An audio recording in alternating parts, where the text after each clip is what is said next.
cette dernière intervention, nous allons voir une solution technique proposée par Adam Villamarin de Rayon Médical. Quand on imagine la médecine future, c'est un peu science-fiction, c'est soit des minuscules robots avec des micromoteurs quantiques dans tous les sens, soit c'est des énormes machines qui vont nous examiner en 3D, 4D, je ne sais pas, à travers des distances de 4000 km, au bout du monde, ainsi de suite. Est-on forcé, pour résoudre des problèmes complexes, d'avoir des solutions encore plus complexes? Ne peut-on pas imaginer des solutions ingénieuses qui vont pourtant répondre à des problèmes complexes? C'est ce que nous montrer Adam Villamarin de Rayon Médical sur la problématique du glaucome. Merci de l'applaudir.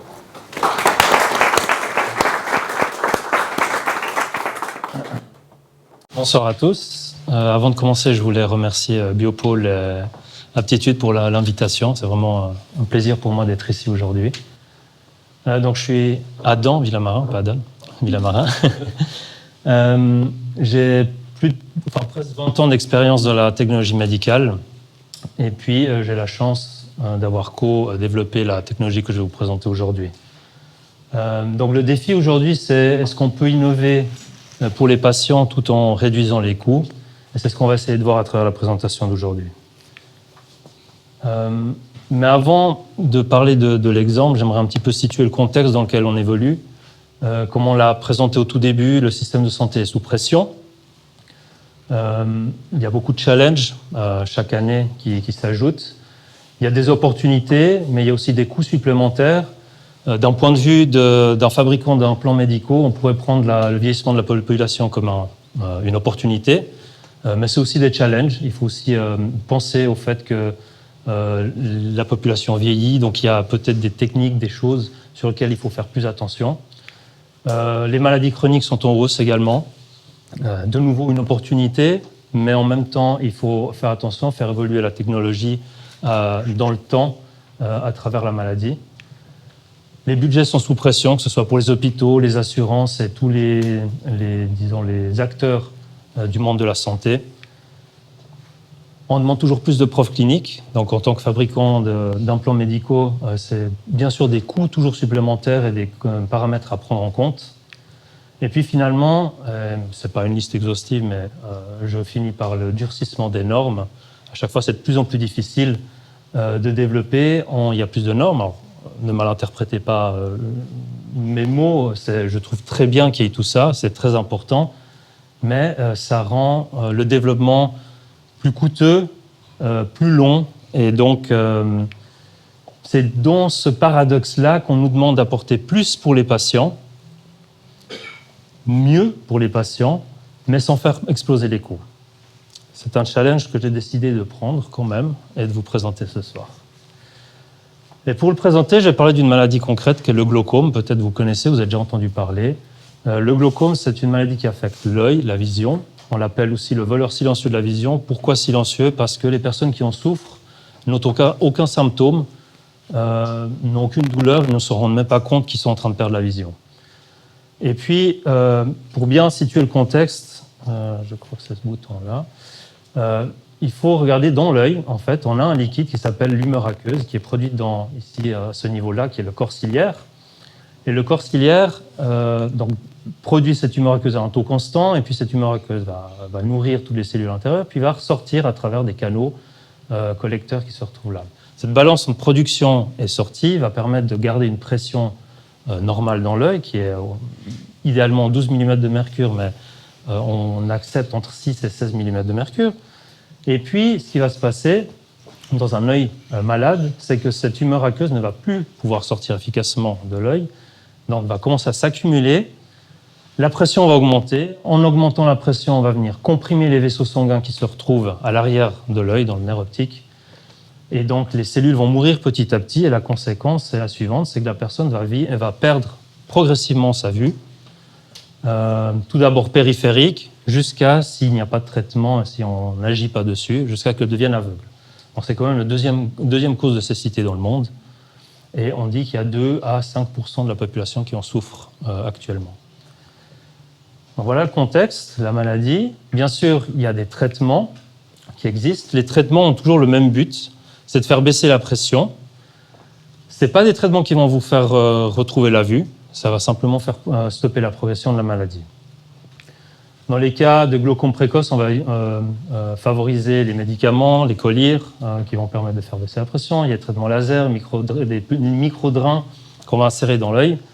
Le but pour ces deux derniers traitements, c'est le même, c'est d'essayer de créer une voie alternative de sortie pour l'humeur aqueuse et donc de faire baisser la pression. Et puis, dans les glaucomes un peu plus sévères, où la pression est plus élevée et où il faut vraiment agir plus vite, on a des chirurgies un petit peu plus, disons, invasives, des chirurgies filtrantes ou les implants de drainage, comme montré ici, peut-être vous ne le voyez pas très bien. Mais l'idée de ces deux interventions, c'est la même qu'au-dessus, c'est on va créer une voie alternative. On va soit avec une aiguille percer en quelque sorte le trou pour imager la chose, et dans ce cas, dans ce trou, on va insérer un tube avec un grand plateau. C'est une maladie assez vicieuse parce qu'avec le temps, toutes ces interventions, il y a la fibrose, donc plutôt la cicatrisation qui va rentrer en compte, et donc ça va se boucher ou boucher partiellement, et donc la maladie va évoluer avec le patient. Et très souvent, un ophtalmologue dit un patient qui souffre de glaucome, c'est un patient pour la vie. Nous, on va se focaliser sur ce dernier point, les implants de drainage. C'est ce qu'il y a de plus efficace aujourd'hui pour faire baisser la pression. C'est aussi ce qu'il y a le plus invasif, mais qui démontre les meilleurs résultats à long terme. Les problématiques qu'on a avec ce type d'implant, eh bien, il y en a beaucoup. Comme je l'ai dit, les contrôles des patients vont être fréquents. Pourquoi ? Parce qu'on a très peu de prédictabilité dans ce qui se passe à travers le drainage, le tube et l'implant finalement. Ce sont des implants avec un tube fixe, une résistance fixe. Donc finalement, on n'a aucune prédictabilité, donc on n'a finalement aucun contrôle sur la pression intraoculaire. Parce qu'on n'a pas ce contrôle, eh bien souvent, il va falloir faire des réinterventions chirurgicales. C'est-à-dire que le drain va peut-être se boucher ou se boucher partiellement. Le médecin va devoir réintervenir. Et vous comprenez bien que ça fait des réinterventions chirurgicales. Pour le patient, ce n'est pas très confortable, mais c'est un petit peu le quotidien d'un patient souffrant de glaucome.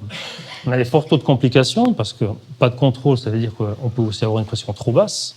Et trop basse, ça veut dire qu'on peut perdre... On peut avoir des décollements de rétine, de choroïdes, qui vont induire une cécité quasi immédiate chez le patient.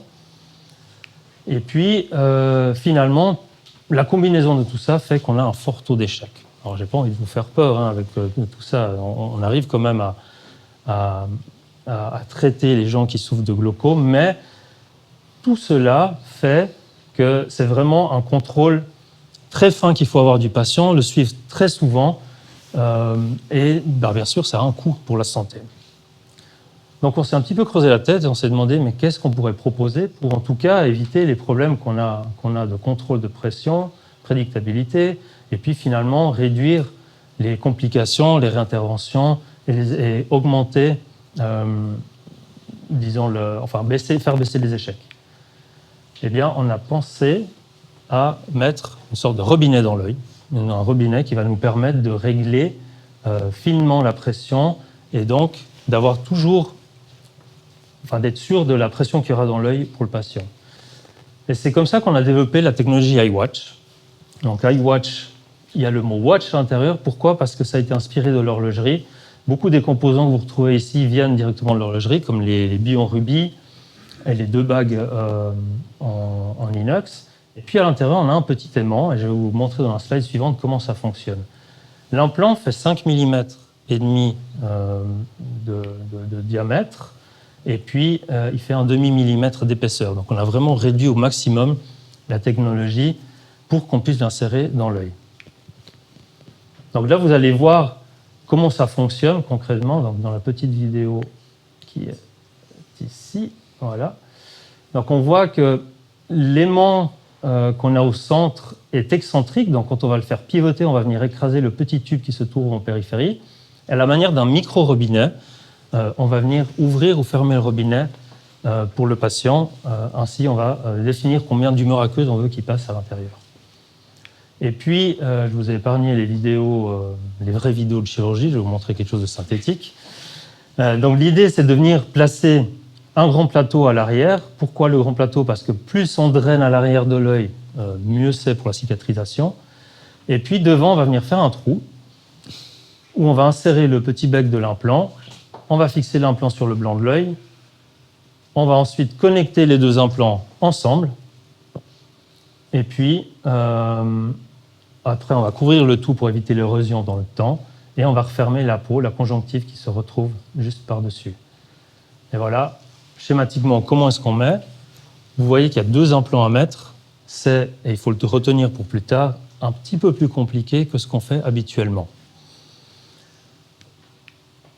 Et ça marche. Ça fait aujourd'hui plus de 5 ans qu'on est sur le marché, plus de 10 ans qu'on avait commencé les premiers essais cliniques.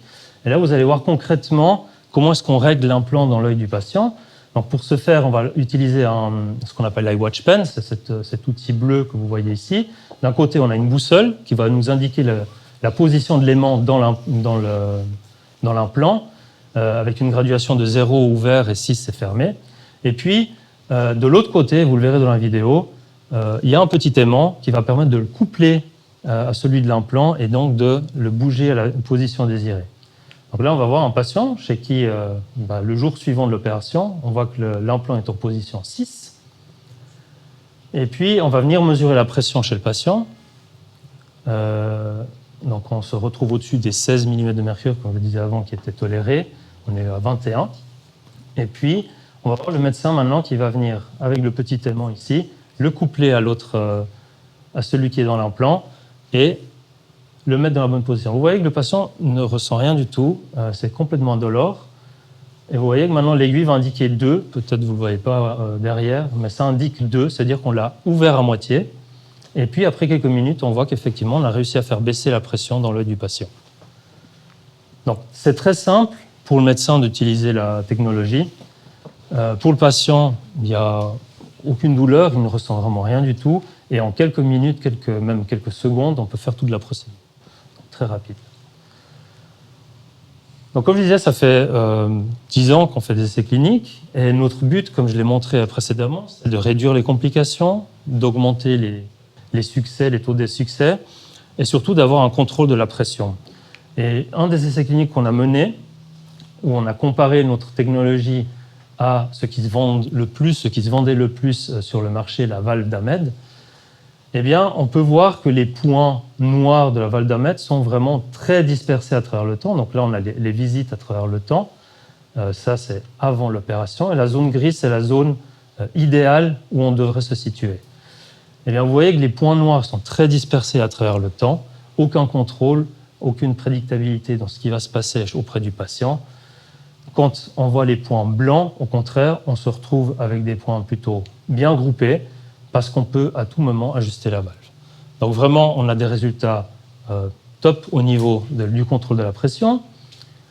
On l'a aussi au niveau du succès, comme on peut le voir ici. On a presque 90% de succès auprès de nos patients au bout d'un an.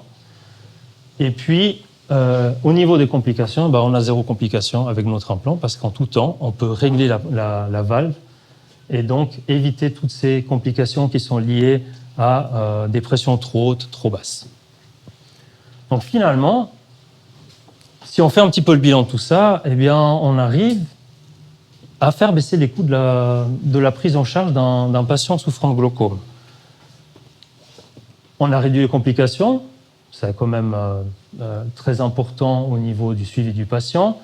On a une augmentation du taux de réussite, donc le patient a moins besoin de venir visiter son médecin. La réduction des prises des médicaments aussi, parce que du coup, le patient n'a plus besoin de continuer à prendre ses médicaments hypotenseurs. Et puis, on a un meilleur suivi du patient, beaucoup plus prédictible. Comme j'ai dit avant, il a moins besoin de venir voir son médecin. Donc finalement, un confort et une qualité de vie pour le patient qui est optimale. Et on se dit, eh bien là, on tient quelque chose qui est quasi parfait pour traiter le glaucome. Mais est-ce que c'est si parfait que ça? Eh bien, c'est pas si sûr, parce que finalement, il y a d'autres paramètres qu'on n'a pas tenus en compte quand on a développé la technologie. La première, c'est la barrière du prix à l'achat. Vous voyez, technologiquement, c'est extrêmement avancé. C'est de l'horlogerie fine. C'est cher à développer. Et même en prenant sur les marges en tant que fabricant d'implants médicaux, on se retrouve dans certains pays à payer 3 fois plus cher pour notre implant que pour les autres qui existent déjà sur le marché. La deuxième chose, c'est que la chirurgie est plus longue. Comme j'ai dit avant, elle est plus longue. Et qui dit plus long, dit plus de temps en salle d'opération, donc des coûts supplémentaires pour les hôpitaux et pour les acteurs de la santé. Donc vraiment un facteur à aussi tenir en compte, surtout que certains médecins mettent le double du temps à mettre cette technologie-là que les implants qui existent déjà sur le marché. Et puis finalement, un autre paramètre qu'on ne s'est pas rendu compte au début, c'était qu'on impose des visites obligatoires, non seulement aux patients, ça d'après un protocole pour qu'il puisse être réglé, enfin que son implant puisse être réglé à certains intervalles de temps, mais c'est surtout que c'est quelques médecins qui vont avoir accès au petit outil pour régler l'implant. Et donc, dans certains pays, des fois les patients font 100, 200, 400 km pour aller voir leur médecin pour se faire opérer et ne peuvent pas systématiquement toujours revenir se faire régler l'implant. Et donc, dans certains pays, cette technologie ne peut pas être adoptée juste à cause de ça. Et donc, pour répondre à la question, est-ce que l'iWatch est un implant parfait? Eh bien non. Malheureusement, ça ne l'est pas, bien qu'on a un succès, bien que dans les pays, disons, plus riches, où on peut se permettre ce genre de technologie, ça marche et on arrive à vendre. Il nous faut quand même aller un petit peu plus loin dans la réflexion et proposer peut-être quelque chose qui soit peut-être technologiquement moins avancé, mais qu'on puisse répondre à ces points qu'on vient de voir juste avant. Et est-ce que innover pour les patients en réduisant les coûts, mission impossible? Je dirais non, mais seulement si on prend, dans l'autre cas, on avait pris en compte seulement le patient, le confort du patient, essayer de réduire, disons, ce côté complications liées à cette incertitude dans le suivi du patient. Mais il faut aussi prendre dans l'équation les médecins, le côté qu'on va voir le médecin, les chirurgies et aussi les assurances, les hôpitaux. Donc c'est une sorte de mélange qu'il faut trouver entre ces trois acteurs ici pour vraiment proposer, disons, la solution idéale. Donc, on s'est dit, d'accord, on va prendre notre dessin du début. Aujourd'hui, il est toujours actuellement sur le marché, et, il est toujours à utiliser. Mais essayons de rendre cette technologie plus accessible à tout le monde. Et là, on a réduit finalement la taille de notre implant de 5 fois. Grâce à cette réduction de taille et à la facilité, vous voyez, on n'a plus ce grand plateau d'RM, on a simplement un long tube qui va venir drainer très à l'arrière de l'œil. On diminue le temps de chirurgie de 50%. Donc, dans le cas précédent, dans l'iWatch, on mettait presque 1 heure pour faire une chirurgie, quand ici, on parle de 15 à 20 minutes. Et puis, on a réussi à réduire par 10 le prix de production de ce nouvel implant, ce qui va nous permettre d'être beaucoup plus compétitifs et donc d'avoir vraiment un argument choc auprès des hôpitaux et des acheteurs plus tard. Et puis finalement, une autre chose sur laquelle on s'est beaucoup penché, c'était le côté auto-ajustable. C'est-à-dire qu'aujourd'hui, on veut proposer une technologie dont on n'a plus besoin de venir ajuster, enfin qu'un médecin doit venir ajuster, donc d'imposer des visites aux patients auprès de certains hôpitaux.